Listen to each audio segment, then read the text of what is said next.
One day, a rancher named Ezra Whitmore found a young native girl lying in the dirt, barely alive. The next morning, a huge group of Apache warriors, 300 of them, surrounded his fence. Ezra never thought saving someone would put his own life in danger. But there she was, collapsed in the red dust by his fence, her long black hair sticky with blood, her Apache clothes ripped and dirty from days of pain. The sun was going down behind the big flat hill when Ezra saw a small shape near his water. Well, at first he thought it was an animal, maybe a hurt deer that got too close to his land. But as he walked up with his gun ready, his rough hands holding it tight, he saw something that made his heart skip a beat. It was a girl no older than 16. Her skin, usually a warm brown, was pale from losing blood, her lips dry and colorless. She was breathing fast, like little whispers in the evening breeze. Ezra knelt down, his tough fingers checking her neck for a pulse. It was weak, but she was alive, just barely. His mind spun with worry. Finding an Apache girl on his land was risky. People around here might think it meant trouble, the kind that could get him killed. Everyone was on edge because of fights over land, ready to shoot first and talk later.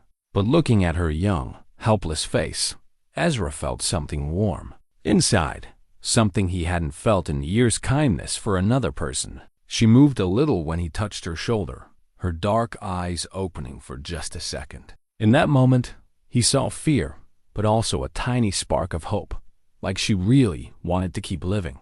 Her lips tried to speak Apache words he didn't know, but her pleading voice was clear to anyone. Right then, Ezra made up his mind. He gently picked her up, surprised at how light she was, and carried her to his cabin. Her head rested on his chest, her breathing so soft he kept checking to make sure she was still with him. His cabin was simple: one room with a stone fireplace, a wooden table, and a single bed where he'd slept alone for 5 years since his wife passed away. He laid the girl on the bed, then hurried to light an oil lamp and grab what he had: clean cloths, water from his well, and a small bottle of whiskey for emergencies. As he cleaned the blood from her cuts on her arms and a bad one on her forehead, he noticed something awful. These weren't random injuries. The way the cuts were made told a story of someone hurting her on purpose. She faded in and out of sleep, sometimes mumbling in Apache, sometimes just making soft pain sounds. Ezra started talking to her in English, his voice calm and kind, even though she probably didn't understand. "You're safe now," he whispered as he wrapped her forehead. "No one's gonna hurt you here." But even as he said it, a cold feeling ran through him. He didn't know who she was, where she came from, or who might be looking for her. Taking in an Apache girl, especially a young one, could start big trouble around here. As the night got darker and her breathing finally calmed into deep sleep, Ezra sat in his wooden chair by the bed, his gun across his knees. He stared out the small window into the dark desert, listening to every sound the wind brought. He knew he did the right thing, but as morning came closer, he couldn't shake the feeling that his kind act was about to bring big problems he never saw coming. Something was coming with the sunrise, and it would test everything he believed about staying alive, doing what's right, and being a good person in this tough land. When the first light of morning peeked through the window, Ezra heard a sound that made his blood turn cold. Lots of horses, their hooves pounding the hard desert ground like far-off thunder. He moved quietly to the window, careful not to wake the girl, who was still sleeping restlessly on his bed. What he saw outside made his hands grip his gun so tight his knuckles turned white. Apache warriors were coming out of the morning mist, their shapes dark against the orange sky. There were at least a dozen at first, then more kept showing up. They weren't attacking yet, just spreading out in a big circle around his land, hiding behind rocks in the shallow creek and on the hill above his cabin. It was a careful, planned move, like hunters who had all the time in the world and wanted to make sure their target couldn't escape. Ezra's mind raced as he counted 15, 25 warriors, and they kept coming, appearing from places he thought were empty. By the time the sun was fully up, he guessed there were at least 50 warriors. Around his small ranch, but his heart sank when he saw even more still arriving. The girl stirred behind him, making a soft pain sound as she woke up. Ezra turned and saw her dark eyes open, wide and alert despite her injuries. She tried to sit up, winced, then propped herself on her elbows. When she saw his worried face, she spoke in a weak, urgent voice. "I don't understand," Ezra said softly, keeping calm even though fear was eating at him. "But I think you need to see this." He helped her stand, holding her up as she wobbled. They moved to the window together. When she saw the warriors outside, her face went pale, and she said something in Apache that sounded like a prayer or a curse. Then she looked at Ezra with a mix of gratitude, fear, and something else he couldn't figure out. She pointed to herself and said clearly, "Ayanna." Then she pointed outside and said a word that made Ezra's stomach drop. "Father." It started to make sense in a scary way. This wasn't just any Apache girl he'd saved. She was someone important, someone whose disappearance had brought what looked like a whole army to find her. Ayanna stepped closer to the window, her hurt hand against the glass, talking fast in Apache. Even though Ezra didn't understand, he could hear she was desperate to tell him something big, something that could mean life or death. Outside, more warriors kept coming. Ezra counted 60, then 70, then gave up counting. As more riders appeared on the far hills, they weren't just circling his land anymore. They were closing in with so many fighters that running or fighting back seemed impossible. A new sound hit his eardrums, beating deep and strong, echoing across the desert like a heartbeat. The sound came from everywhere, bouncing off rocks and hills until it felt like the ground itself was alive with danger. Ayanna suddenly grabbed his arm, her fingers digging in with surprising strength. She pointed to a warrior on horseback who appeared on the hill right in front of the cabin. Even from far away, Ezra could tell this man was different, older, with a fancy headdress and a powerful presence. "Father," Ayanna whispered again, her voice full of love and fear. The chief, because that's who he clearly was, raised his hand and the drum stopped. The silence that followed was scarier than the drums. It was the quiet of hunters waiting for the perfect moment, of a decision being made. Ezra realized he was stuck in a mess he never could have seen coming. He'd saved the chief's daughter, and now the chief was here with what looked like half the Apache nation to either get her back or punish whoever hurt her.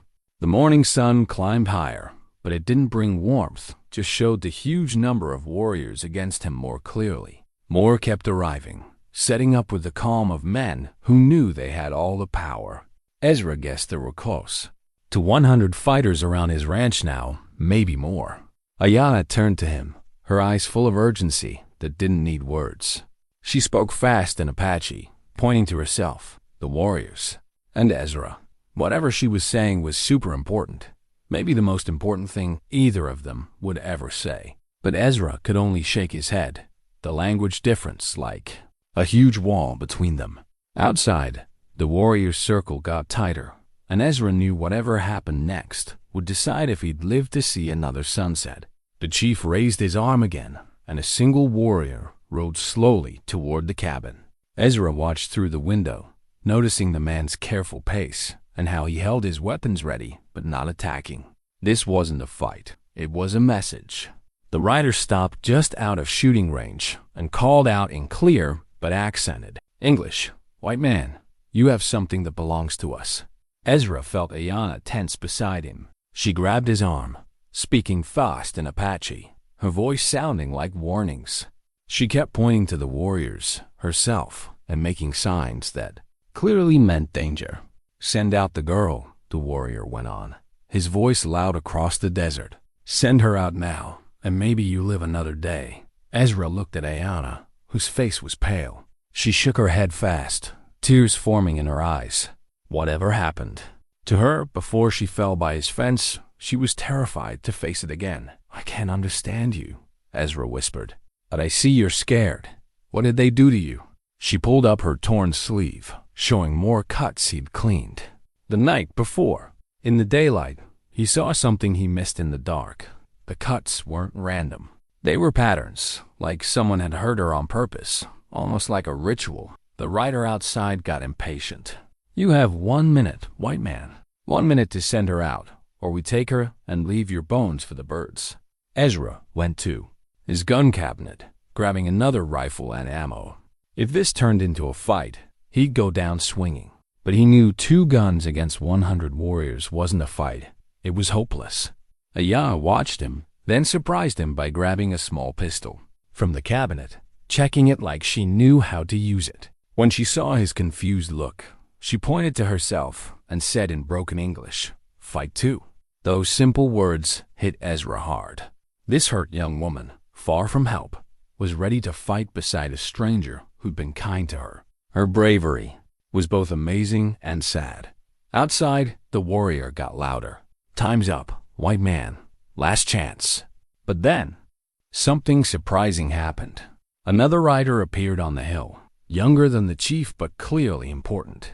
He rode fast to the first warrior, and Ezra heard them arguing in Apache, their voices loud even though he didn't understand. Ayana went still, staring at the new rider. She whispered something that sounded like a name, and for the first time since waking, she looked hopeful, not scared. The younger warrior broke away and rode closer to the cabin than anyone else had. When he spoke, his voice was urgent, almost begging. "Sister," he shouted in English. "Sister, are you hurt? Are you alive?" Ayana's face filled with emotion. She pressed her hand to the window and called back in Apache, her voice breaking with relief. Their talk was fast and intense, full of feelings Ezra didn't need to understand. But even as they spoke, he noticed the warrior's circle getting closer. Whatever family moment was happening, it wasn't stopping the fight that was coming. The young warrior, who'd called Ayana his sister, got off his horse and stepped closer to the cabin. Ezra could see his face now strong, but full of worry and anger. When he spoke again, his English was better. "My name is Koda," he called. "The girl you have is my sister Ayana. Our father wants her back." Ayana answered from the window, her voice carrying. Their talk in Apache got tense, and Koda's face grew darker, his hand touching the knife at his belt. "She says you helped her," Koda said to Ezra, his tone careful but not angry yet. "She says you cleaned her wounds and gave her water." "That's right," Ezra called back, stepping partly into view but keeping his gun ready. "I found her half dead by my fence." "What kind of man leaves someone to die?" Koda translated for the warriors, and Ezra saw some nod in approval, while others stayed cold and angry. The chief on the hill sat still, watching everything like he held all the power. "My father wants to know why she was hurt," Koda went on. "She says it wasn't you who did this." Ayana spoke fast to her brother, pointing to her cuts and making signs that pointed to someone else. Koda's face got furious as she talked. When she finished, he looked at Ezra with a hint of respect. "She was taken 3 days ago," Koda sighed, his voice tight with anger. "Taken by men who wanted to sell her to bad people in the East. White men, but not you. She escaped, but they chased her. She ran for 2 days before she fell at your fence." It all clicked for Ezra: the careful cuts, her fear, her torn clothes that didn't fit right. She'd been kidnapped, meant for something awful that happened to girls who vanished into the frontier's dark corners. "Those men," Ezra called out, "are they still out there?" Koda's laugh was bitter. "No, we found them yesterday. They'll never hurt anyone again." The Apache had already dealt with the men who hurt Ayana, but that didn't fix the problem now. A white man still had their chief's daughter in his cabin, and trust was hard to come by. If you were Ezra, what would you do? Step outside and risk getting shot by warriors who might not believe you? Or stay inside and wait for them to attack? Tell me in the comments. I need to know what you'd pick, because what Ezra did next would either save him or end him. A new voice broke through. The chief himself rode down from the hill toward the cabin. When he spoke, his English was thick but clear, full of authority. "White man," he called, his voice like a storm. "I am Malnish, war chief of the Chiricahua Apache. The girl is my daughter, my blood. You will give her back now." There was no arguing with his tone. It was a command from a man used to being obeyed. But there was also a careful control, like he was thinking hard, not just ready to fight.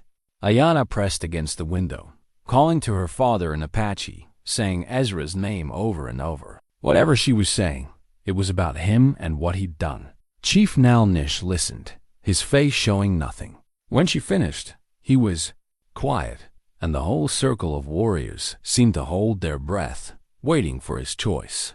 "She says you saved her life," the chief said. His eyes locked on Ezra. "She says you asked for nothing, expected nothing. This isn't how most white men act. It's what any good person would do," Ezra said, surprised his voice stayed steady. "Your daughter was dying. I couldn't let that happen." The chief stared at him, and Ezra felt the weight of all those warriors' eyes like a spotlight. One wrong move, and it'd end badly. But then Chief Nalnish did something surprising. He got off his horse and walked slowly toward the cabin, his hands empty of weapons. It was either a sign of trust or the confidence of a man who didn't need a weapon to be dangerous. He stopped 10 feet from the door, close enough for Ezra to see the scars on his face and silver in his hair. This was a man who'd seen years of fighting, someone who commanded respect and fear. "Come out," the chief said. "Bring my daughter. We will talk like men." Ezra's heart pounded. Every part of him screamed that stepping out meant death. But Ayana's eyes met his, and he saw trust. She believed he'd do the right thing, even if it cost him everything. "Stay close," he whispered to her. She nodded, holding the pistol low, not threatening. The door creaked open, loud in the quiet desert. Ezra stepped out first, his rifle ready but not aimed. Ayana stayed close, her eyes on her father. When Chief Nalnish saw her clearly, her bandages, torn clothes, and the way she limped, his calm face broke for a second, showing a father's pain. But it vanished fast, back to the face of a war leader. "Ayana," he said, his voice softer than Ezra expected. "My daughter." She ran to him, limping but quick. Instead of hugging him, she stopped just out of reach and spoke fast in Apache, pointing back at Ezra and her bandages. The chief listened, his eyes flicking to Ezra. When she finished, he asked questions, his voice careful. Her answers seemed to ease him, his shoulders relaxing. "She says you cleaned her wounds with whiskey," the chief said to Ezra. "You gave her your bed and slept in a chair. You spoke kindly, even though she didn't understand." "Any man would have done it," Ezra said, though he wasn't sure that was true. "No," Chief Nalnish said firmly. "Many men wouldn't. Many white men would have seen a chance to take advantage, not help." The ugly truth hung there. A helpless young Apache girl could have been hurt more by some. The chief knew it, and it clearly hurt him. "But you didn't," he went on. "You chose honor. This creates a debt." Ezra wasn't sure what that meant, but it sounded important. The warriors around them stayed ready, but the mood shifted, like a fight might turn into a talk. "Among my people," the chief explained, "saving a chief's daughter creates a debt we must honor. You could have let her die and faced no trouble. Instead, you risked trouble." "I didn't think about trouble," Ezra admitted. "I just saw a girl who needed help." The chief nodded slowly. "That's what she said you'd say. She said you act without thinking of yourself." If you're liking this story, subscribe to the channel. The chief turned and spoke sharply in Apache to his warriors. Some looked shocked, even upset by his words. There was a quick, heated argument, but his authority won out. "I told them you're under my protection." He told Ezra, "Any harm to you is like attacking my family." Ezra felt relief so strong it almost knocked him over. But he noticed some warriors weren't happy, some nodded, but others looked angry. The danger might not be gone. One warrior, unhappy with the chief's choice, rode forward, speaking fast in Apache with clear anger. He was younger, but acted like someone used to being listened to. The chief's reply was sharp, but the warrior didn't back down. Their argument got louder, and Ezra saw warriors picking sides, some supporting the challenger, others staying with the chief. "What's happening?" Ezra asked Ayana quietly. She looked worried. "Takakota," she said, pointing to the warrior. "He's war leader under father. He says white man brings curse." The argument grew, and Ezra saw the strain on the chief's face. This fight was splitting his group, which could be dangerous. "Takakota thinks showing mercy to a white man, even one who helped, looks weak to our enemies," the chief explained. He says it'll bring more white settlers to our land. And what do you think? Ezra asked. Before the chief could answer, Takakota spoke in broken English to Ezra. White men always lie. Today you help. Tomorrow you bring soldiers. Better to kill you now. His logic was harsh, but made sense. Some men would betray the Apache for rewards. Ezra's good intentions didn't matter if Takakota didn't trust him. I give you my word, Ezra said, looking at Takakota. I won't tell anyone about this. Your daughter's life means more than any reward. Takakota spat in the dust. White man's word, worth nothing. But then, Ayana surprised everyone. She walked to Takakota's horse and spoke in Apache, her voice pleading. Whatever she said worked. His face softened as he listened. She's telling him about the men who took her, the chief said quietly, what they planned to do. She says you could have done the same, but you treated her like your own daughter. When Ayana finished, Takakota stared at her, then Ezra, his face showing mixed feelings. Finally, he got off his horse and walked to Ezra. For a second, Ezra thought he'd attack. Takakota was young, strong, and moved like a fighter, but he stopped close and studied Ezra's face. She says your hands have scars from work, Takakota said slowly. Not soft hands of a man who takes, working hands of a man who earns. Ezra looked at his rough palms, marked by years of ranch work. He never thought they mattered, but they told a story to someone who could read them. She also says, Takakota went on, you have a picture of a woman in your house, dead woman. She thinks you know loss like we know loss. The mention of his wife's photo hit Ezra hard. He forgot Ayana had seen it, and he wondered what else she noticed. Takakota stepped back and spoke to the chief, who nodded and addressed the warriors. Whatever he said eased the tension. Takakota agrees with my decision, the chief told Ezra, but he has a plan to make sure we can trust you. Ezra's stomach tightened. What kind of plan? The chief looked at Takakota, then back at Ezra. There are men out there who hunt people like my daughter, seeing Apache women as things to sell. Takakota thinks if you're truly honorable, you'll help us stop them. Ezra felt all eyes on him. They weren't just asking for his promise. They wanted him to join their fight against the criminals who hurt Ayana. You're asking me to ride with you, Ezra said slowly, to hunt slavers and killers. I'm asking you to prove your kindness has strength, the chief said. That you're not just a soft man who'll be tricked. The challenge was clear, and Ezra knew this was the real test. Saving Ayana was instinct, but this was a choice that would change everything. He thought of his quiet ranch life, the peace he'd found alone after his wife died.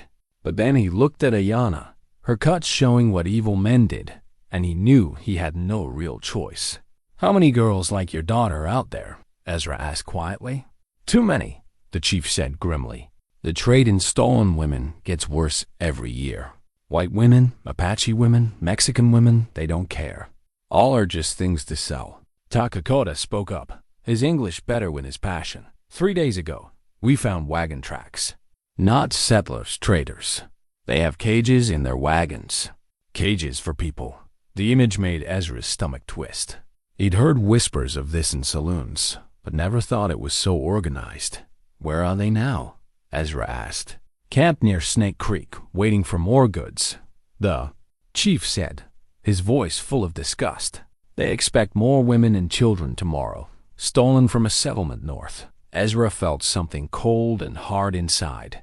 And you want me to help stop them? We want to see if you meant what you said about doing what's right. Takakota said bluntly. Easy to save one girl at your door. Harder to ride into danger for strangers. Ezra realized this wasn't just about proving himself. It was about who he chose to be when he knew evil was happening. My wife, Ezra said, surprising himself, used to say a man's character shows in what he does when no one's watching. He paused, looking at Ayana, whose eyes seemed to see right through him. Those people in cages, he went on. They'll never know me if I help them, but I'll know. And I'll live with whatever I choose. The chief nodded. That's wisdom. That's why my daughter trusted you when she was dying. Takakota offered his hand. If you ride with us, you're a brother. Apache brother. We protect each other, even to death. Ezra shook his hand, feeling the scars that showed. Takakota's hard work, like his own. "When do we leave?" Ezra asked. "Now," the chief said. "They move tomorrow. Today's our only shot." The warriors moved fast, like a well-oiled machine. Horses were readied, weapons checked, and plans made with the speed of men who'd fought together forever. Ayana came to Ezra as he got on the horse they gave him. She spoke softly in Apache, then in broken English. "Thank you for life, for honor, for being good man." She touched his face gently, a simple act that made his eyes water. In that moment, Ezra knew this wasn't just about stopping bad guys or proving himself. It was about being the man his wife would have been proud of, someone who didn't ignore suffering when he could stop it. As the group got ready to ride to Snake Creek, Ezra felt his old life slipping away. Whatever happened next, he'd never be the same guy who found a dying girl by his fence.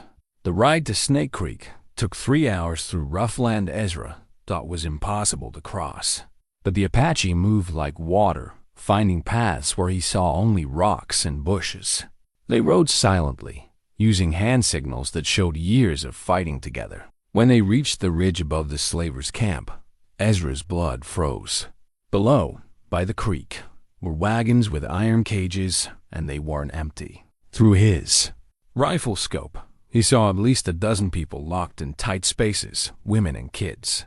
Different ages and backgrounds, all looking hopeless.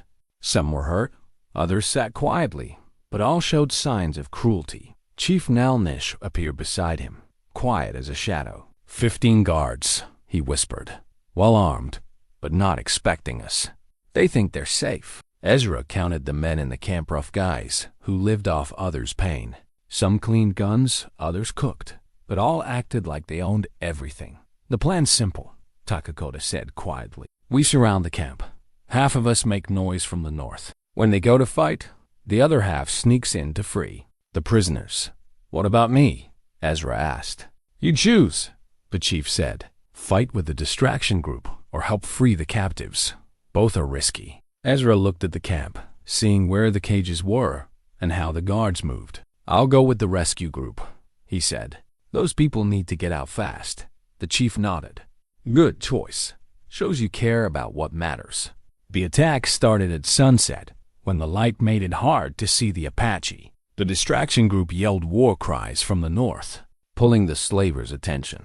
Ezra moved with the rescue group, his heart racing as they crept toward the wagons.